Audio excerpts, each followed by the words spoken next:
Обратное чихание у собак – причина синдрома. Обратное чихание у собак может сильно напугать хозяина. Неопытному собаководу следует знать, что обратное чихание, реверсивное или пароксизмальное дыхание – это специфическое состояние, которое не несет угрозы для жизни питомца. Самое главное – не перепутать это явление с другими, гораздо более опасными заболеваниями. Что такое обратное чихание у собак? Синдром обратного чихания у собак – это состояние верхних дыхательных путей, при котором возникает хроническое раздражение мягкого неба и гортани. Современные ветеринары утверждают, что пароксизмальное дыхание – не патология, а анатомическая особенность носоглотки. Это специфическое состояние связано с особенностями строения собачьей дыхательной системы. При обычном чихании происходит резкий выдох, а при обратном собака делает резкий вдох. Во время обратного чихания животное наклоняется на передних лапах или ложится. Обратите внимание. Многие ветврачи считают это явление болезнью неизвестного происхождения.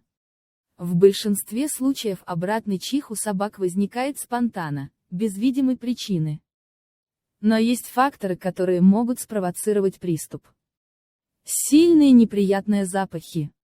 Табачный дым. Запах краски, бытовых химикатов и других аллергенов. Пыль.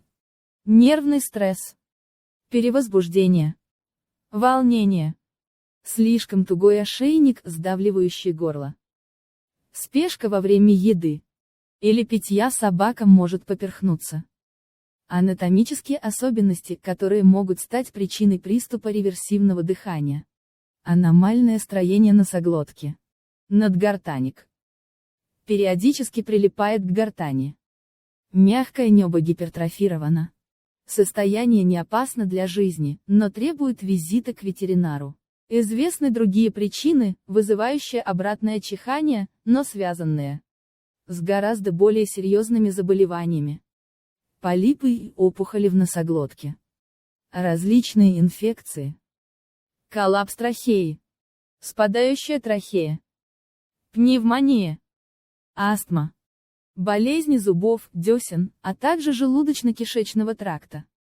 Паразиты и другие инородные предметы в дыхательных путях. После первого приступа животному необходим медосмотр и консультация ветеринара. У каких пород встречается обратное дыхание у собак может возникнуть у любых пород.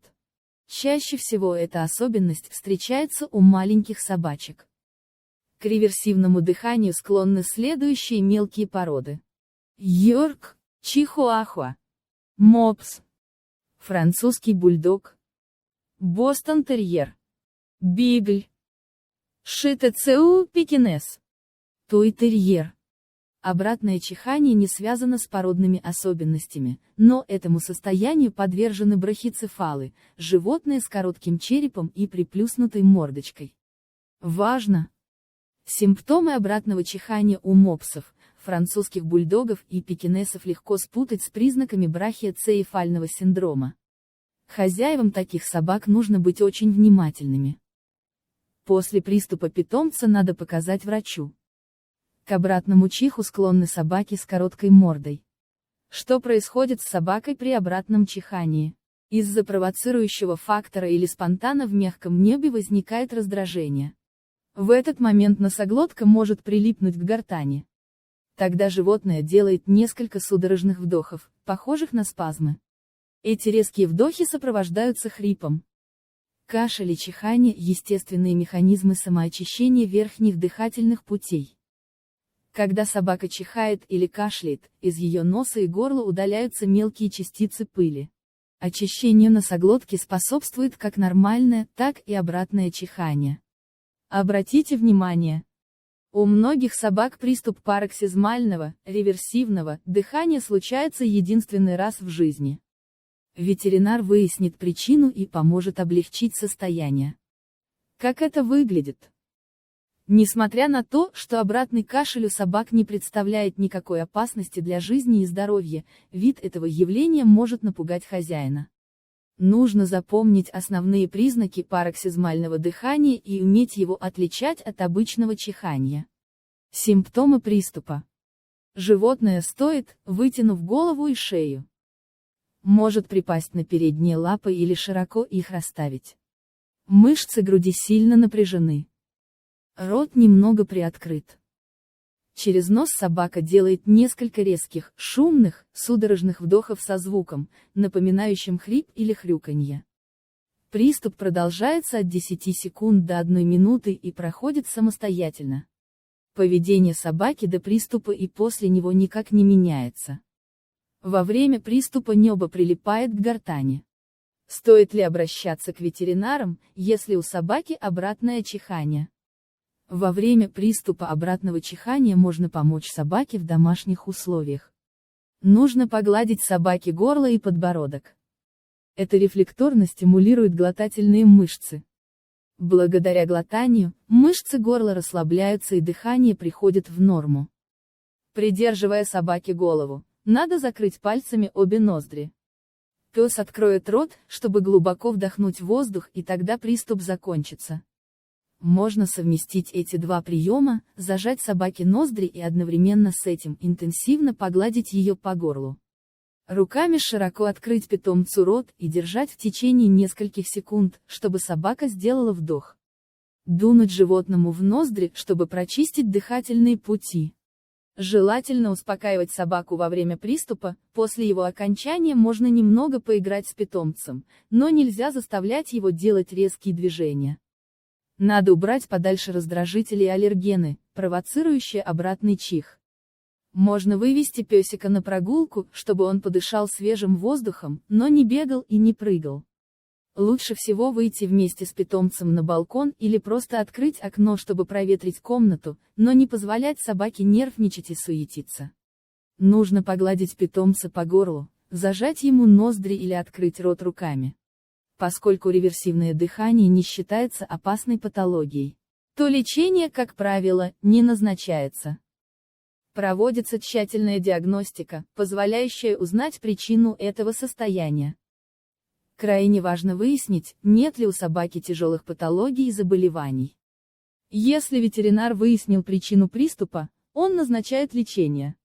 Риноскопия – операция, позволяющая удалить из носоглотки полипы, опухоли и инородные тела. С помощью этой процедуры врач исправляет анатомические дефекты. Противопаразитарные средства – мильбимицин, ивермектин, силамектин и другие. Выводят паразитов из носа и глотки.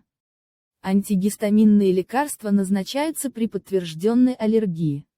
Антибиотиками лечат бактериальные инфекции, вызвавшие раздражение носоглотки. Если подтвердится факт заражения вирусом, проводится противовирусная терапия. Когда собака будет кашлять или чихать, надо внимательно следить за ее состоянием. Если питомцу плохо, надо срочно везти его в ветеринарную клинику.